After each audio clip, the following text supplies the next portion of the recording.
যেদিন আমার বিয়ে হয় ওই দিন রাতে আমি ওনাকে বলে দিই যে আমি অন্য কাউকে ভালোবাসি। উনি চুপ করে সোফায় বসে পড়েছিল, একটিবারও এসে বিছানায় আমার পাশে বসেনি, একবার জিজ্ঞাসাও করেনি। তবে কেন তার ঘরের বউ হয়ে আসলাম? আমি আবার বলেছিলাম ঘুমের মাঝেও আমাকে টাচ করার চেষ্টা করবেন না। উনি মনে হয় কথাটিতে রেগে যান, উঠে এসে আমার সামনে দাঁড়ান। ওনার চোখগুলো লাল হয়ে আছে, আমি ভয় পেয়ে যাই। হঠাৎই উনি বিছানায় হাঁটু গেড়ে বসে বলতে শুরু করে, ওই আপনি কি মনে করেছেন আমাকে কি মাতাল অভদ্র মনে হয়? ঘুমের মাঝেও যেন আপনাকে না স্পর্শ করি, এর মানে কি আমি কি হিংস্র পশু যে রাতের আধারে আপনার উপরে ঝাঁপিয়ে পড়বো? তারপর আরো কিছু কথা শুনিয়ে দিয়ে নিজের চোখ মুছতে মুছতে ঘর থেকে বের হয়ে যায়। আমি বিছানা ছেড়ে উঠে গিয়ে জানলা দিয়ে বারান্দার দিকে তাকাই, দেখি উনি নীরবে বসে আছেন আর একটু পরপর চোখ মুছতে ব্যস্ত। বিয়ে ঠিক হওয়ার পরে ভাবির মুখে শুনেছিলাম, ছেলেটা খুব ভালো অবন্তী, দেখো তোমাকে অনেক আগলে রাখবে, জীবনে অনেক সুখে থাকবে। তখন ভাবির কথাটা তেমন গুরুত্ব নেইনি, কিন্তু যখন ওনাকে কাঁদতে দেখি তখন ভাবতে থাকি একটা ছেলে মানুষ এইভাবে কাঁদতে পারে? আমি যতটুকু জানতাম বিয়েটা ওনার মায়ের পছন্দই হয়েছে। হয়তো ভাবছে আমার যে ওকে পছন্দ নয় এটা যদি ওনার মা জানতে পারেন তবে খুবই কষ্ট পাবেন। ওনার মা ব্রেন টিউমারের সাথে লড়ছিল, কবে মারা যায় কোনো ঠিক নেই। তাই সব সময় আমাকে বলতো, আমাকে আপনার পছন্দ না এটা ঠিক আছে, তবে প্লিজ যতদিন আমার মা বেঁচে আছে আমার মায়ের খেয়াল রাখবেন, কখনো মায়ের অযত্ন করবেন না। উনি কথাটা এত করুণ ভাবে বলছিল যে আমার নিজেরই কান্না পাচ্ছিল। ওনার চোখেও বেদনার জল ঝলমল করছিল। চোখের পানি আড়াল করতে উনি আমার সামনে থেকে চলে যায়, আড়ালে গিয়ে চোখ মুছতে থাকেন।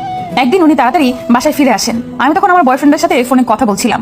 উনি এত তাড়াতাড়ি দৌড়ে ঘরে ঢুকেন যে আমি তার ফোনটা রাখার সুযোগ পাইনি। উনি রুমে ঢুকেই আমার হাত থেকে ফোনটা টান দিয়ে নিয়ে যায়।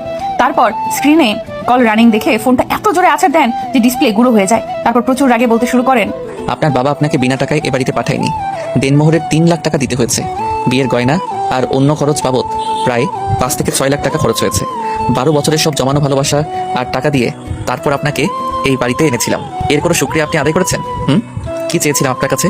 মোহরানার টাকা পরিশোধ করার পর আপনার উপরে আমার সম্পূর্ণ হক ছিল, তবুও এক মুহূর্তের জন্য আপনাকে স্পর্শ করিনি।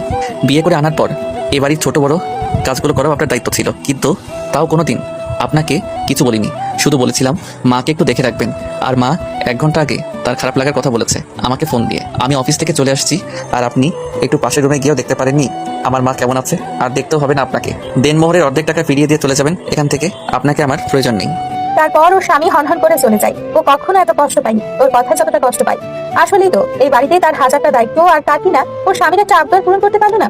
আর কি যেন বলেছিল, 12টা বছরে জমানো ভালোবাসা মানে কি আসলে? যেদিন থেকে যৌবনে পদার্পণ করেন তখন থেকেই যে ব্যক্তি অনাগত স্ত্রীকে ভালোবাসতে পারে, ও কিনা তাকে একটি বারের জন্য ভালোবাসতে পারেনি, তার একটা আবদারও পূরণ করতে পারেনি। ধপাস করে ফ্লোরে বসে পড়ে। ওর স্ত্রী চোখ দিয়ে তখন অবিরাম পানি ঝরছিল। সেই প্রথম ও মন করে কান্না করে। হঠাৎ করে মাইক্রোবাসের দরজা টানার আওয়াজে ওর স্ত্রী হুঁশ ফিরে তাড়াতাড়ি ঘর থেকে বের হয়। দেখে ওখানে একটা মাইক্রোবাস দাঁড়িয়ে আছে, আর তার স্বামী তার শাশুড়ি মাকে কোলে নিয়ে ঘর থেকে বের হচ্ছেন। কি হয়েছে দেখার জন্য দৌড়ে যায়। দেখে ওর শাশুড়ি জ্ঞান নেই। বুঝতে বাকি রইল না যে তার শাশুড়ি অসুস্থ হয়ে পড়েছেন। ও ওর স্বামীকে কেবল বললো ও যাবে, কথাটা বলেই দৌড়ে রুমে চলে আসে। তাড়াতাড়ি বোরকাটা পরে রুম থেকে বের হয়। ওর আমাকে গাড়ির পেছনের বড় সিটটাতে লম্বা করে শোয়ানো হয়েছে।